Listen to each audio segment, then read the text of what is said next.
Shabbat Shalom. The story is told of a certain man named Henry who could just not find his hat anywhere. He looked, and poor Henry could not find his hat. So Henry was driving around, and he had an idea, and he says, okay, I'm driving by the shul, I'll go into shul, I'll sneak in, no one will look, I'll go right into the coat room, I'll steal one of the hats, and I'll leave, and I'll be all set. So sure enough, Henry pulled into the shul, and he walked into the foyer ready to sneak into a coat room, steal one of the hats, and walk out again, when all of a sudden he's greeted by an usher. And welcomed so warmly into the congregation that the usher whisks him right into the sanctuary.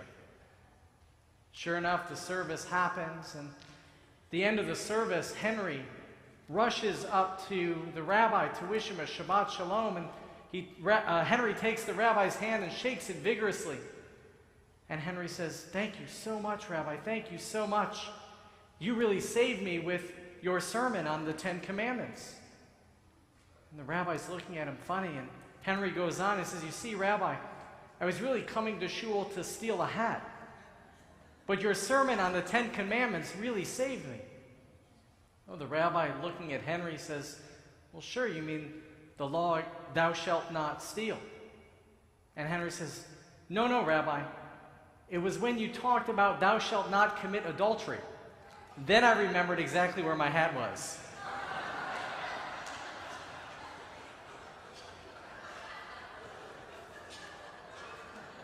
And so it is that we read this week the 10 Commandments. And you're welcome to turn with me in your Eitz Chaim Chumashim to Parashat Va-Ethannan, to Deuteronomy chapter 5. I'm on page 1020. And of course, as we know well, the 10 Commandments written on 2 different tablets, the first 5 commandments written on 1 tablet, primarily dealing with mitzvot ben adam l'makom, the commandments that regulate our relationship with God. Now, of course, the 5th of those 5 commandments is honor your parents, that you should live long on earth. It's the one we parents like to remind our children about. But it's on the first tablet, recognizing that how we honor our parents, how we treat our parents, is directly reflective of how we treat God. And that's why it's on the first tablet. That's why it's on those 5 commandments that talk about mitzvot ben adam l'makom, the commandments between us and God. But on the second tablet, we have the mitzvot ben adam l'chavero, interpersonal commandments, how we are to treat each other. Now we're familiar with many of them, and I'm on 1021 right now. You shall not murder, you shall not commit adultery, you shall not steal. But then we come to verse 18. V'lo tachmod eshet re'echa. And music comes down from above. You shall not covet your neighbor's wife, you shall not crave your neighbor's house or his field, or his male or female slave, or his ox or his ass, or anything that is your neighbor's. Now it's an interesting mitzvah, right? This you shall not covet mitzvah. Because most of our commandments have to do very specifically with behavior. Right?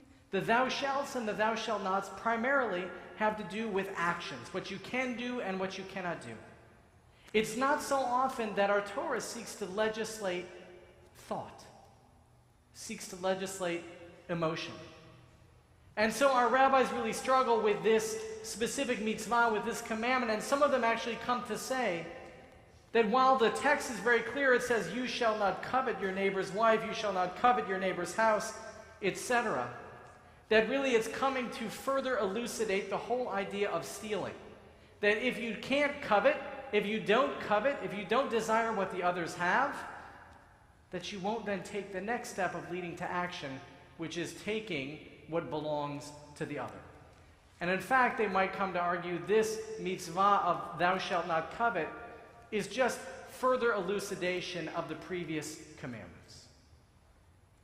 But a pshat, the plain simple reading of this text, disagrees. And it says it seems to be, you shall not legislate this thought. You can't have this thought. You can't covet. You can't crave something that belongs to somebody else. So if we look a little deeper, and you're welcome to turn with me to page 696, if you want to flip around the Chumash with me.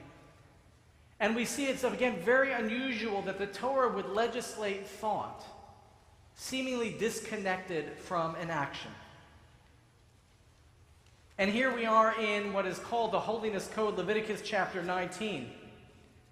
And it says on verse 17, Lo tisna et achicha bilvavecha, you shall not hate your kinsfolk in your heart. Now again, seemingly, all right, here the Torah is legislating a thought, an emotion, you shall not hate. But if we go on to read, then it says, reprove your kinsman, but incur no guilt because of him. You shall not take vengeance or bear a grudge against your countrymen. Those are very specific actions. So while it may seem elsewhere that the Torah comes to try to legislate against a thought or emotion, we get very specific actions that are forbidden so that we don't violate the other commandment. What does it mean? How do we not hate our kinsfolk in our hearts? It's very easy. If you see your neighbor, if you see a fellow doing something wrong, reprove them. You're obligated by mitzvah. If you see someone doing something wrong, you're not allowed to develop hate within your heart. You're not allowed to bear a grudge. You're not allowed to hold that within. You are obligated, as the Torah says, to speak out, to speak up. You shall reprove. Now, of course, there's a way to do it.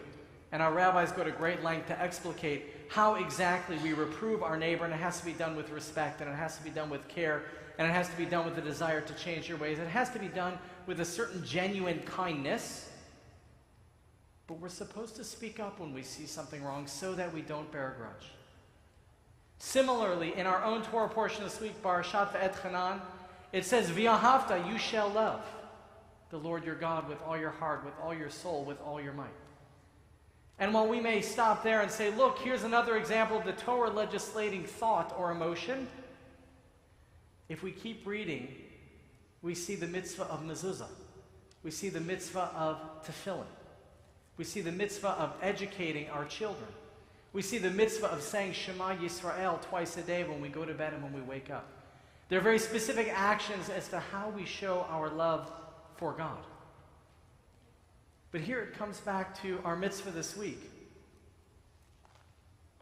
You shall not covet what belongs to your fellow man, including his wife, his house, his field, his slaves, his animals, or anything. And there are no mitzvot accompanying that specific commandment. There are no actions that seem to help us understand how we don't violate thinking that thought or having that emotion. So as I was wrestling with this very particular mitzvah, the 10th of the 10 commandments, parts of me is wondering if this is simply an opportunity for hakarat hatov, for gratitude. As our rabbis teach, Ve'ezehu ashir, who is a wealthy person? Hasameach b'chalko, the one who's happy with what he or she has. So perhaps this mitzvah simply says, if you don't covet what belongs to your neighbor, then you're expressing gratitude. And it's simply a commandment to be grateful for what we have. And indeed, 21st century American Judaism, we are blessed beyond blessing. And so maybe we ought to just be grateful for what we have. And maybe that's what the 10th of the 10 commandments comes to teach. But Rabbi Shaarey held, who is a modern-day professor of Jewish thought, a rabbi at Machon Hadar in New York, he offers a different explanation. He says that the mitzvah, thou shalt not covet, actually is a socio-economic statement. Now, it may seem that the commandment that you shouldn't desire what belongs to somebody else is a commandment specifically speaking to the poor. After all, they have less than others. And so maybe one might read this to say to the poor, yeah, you may be jealous of what the other people have, but you can't be. You're not supposed to be jealous of the rich. You're not supposed to be jealous of those who have more. But Rabbi Shaarey held comes to teach that that's just the opposite. That in fact, if you look at the prophet Micah, and if you look at the other prophetic literature Rabbi Held teaches, and all the more so if you look at the actions of King David himself, we'll come to see that the mitzvah of thou shalt not covet, you shouldn't be jealous of what belongs to others, has everything to do with the rich. And thinking just because you have it all doesn't mean you can then go and take from those who are disadvantaged. Doesn't mean you can take advantage of someone who has less than you do. And Rabbi Held will come to teach that it's a socioeconomic mitzvah that especially the rich should go out of their way to treat the poor with the utmost of respect and should really seek to grant equality to the poor among us. Rabbi Abraham Joshua Heschel, the great 20th century rabbi, offers a very different argument. And he says if you look at the first commandment of the 10, and if you look at the 10th commandment, you'll start to understand really what's going on here. And so you're welcome if you want to flip with me to the very beginning of the 10 commandments. And of course we know that it's not called 10 commandments in Hebrew, but really Aseret HaDibrot, the 10 utterances. The very first one being verse 6 on page 1016. I am the Lord your God, who brought you out of the land of Egypt, the house of bondage. The very first commandment says, I am the Lord your God who made you physically free. And if we come then again to the 10th commandment, you shall not covet. God says, now that I've made you physically free, it's upon yourself to free your mind, to free your heart from that which holds you back, the obstacles, the character faults that really prohibit you from being free, from being aware of God's presence, from being grateful for what you have. Rabbi Heschel comes to teach that God gives us freedom of body, but it's up to each one of us to choose how we serve God. It's up to each one of us to find freedom of mind and of heart. And then and only then can we truly be free to serve God. Friends, we are 7 weeks away from Rosh Hashanah. This is the time we begin in what's called Cheshbon HaNefesh, an accounting of the soul. Now, too often in modern-day America, we try to perform Cheshbon HaNefesh for somebody else. We're really good at telling other people what they're doing wrong. We're really good at telling other people how foolish or how unlearned they are. But at this time of the year, 7 weeks away from Rosh Hashanah, we perform Cheshbon HaNefesh, an accounting of our own souls. We're really challenged to look within. So as we read the 10 Commandments this week, and as we struggle with that 10th mitzvah, which is really a regulation, a legislation of thought, of mind, of heart, and emotion, let me challenge you. As you begin to perform your own Cheshbon HaNefesh, what do you need this mitzvah to say? Perhaps for you it is a challenge to be grateful, opportunity to be mindful of how blessed we really are. And with 7 weeks to go before Rosh Hashanah, how can you act upon that gratitude? Or perhaps now with these less than 2 months to go before Rosh Hashanah, you are challenged to follow what Rabbi Held teaches. That this is a mitzvah specifically to those who have to go out of their way to care for those who are in need, to provide for the poor, to uplift the fallen, to care for the widow and the orphan. Maybe this mitzvah speaks to you right now to say, how can you in these next 7 weeks go out of your way to truly care for those of our people who are in need?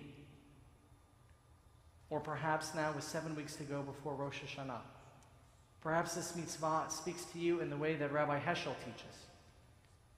We have great freedom in this country. We have great freedom to do whatever we want with our heart and with our mind, and what that belongs to us.